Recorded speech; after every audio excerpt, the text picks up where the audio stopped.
గతంలో చిల్లరగా లెక్క పోటీగా లెక్క అవరగా లెక్క మాట్లాడిన నువ్వు ఇవాళ నువ్వు కూర్చున్న స్థాయి పదవిని బట్టి దానికి ఉన్నటువంటి విలువను బట్టి పద్ధతిగా మాట్లాడాలి.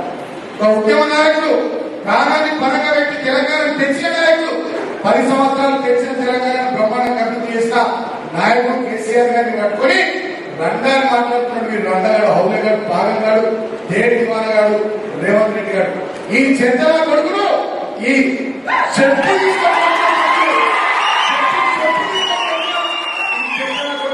తప్పే కానీ మనకు సంస్కారం అంటే వస్తుంది. మనకు సంస్కారం అంటే వస్తున్నది. బిడ్డ పునర్కాలు రేవంత్ రెడ్డి నా కొడుకు ఖబర్దార్ మా కేసీఆర్ అంటే మా ప్రభుత్వం లేకపోవచ్చు, లక్షల మంది పండగకి తొక్కుతున్నా.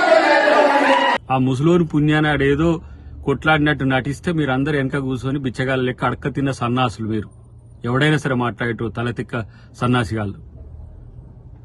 సిగ్గు లజ్జ లేకుండా లక్షల కోట్లు దోంచుకొని ఇంకా మీకు కోపాలు వస్తాయి. ప్రజలు చెప్పులు తీసుకొని తన్నే రోజులు భవిష్యత్తులో ఉన్నాయని తెలియదా మీకు?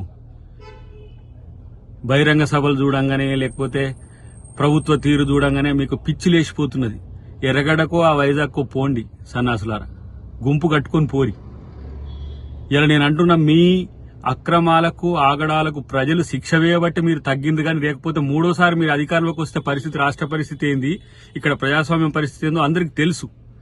కాబట్టే మీరన్న దానికంటే 100 మాటలు ఎక్కువ అనగల శక్తి కాంగ్రెస్ కార్యకర్తలకు, కాంగ్రెస్ నాయకులకు ఉన్నది.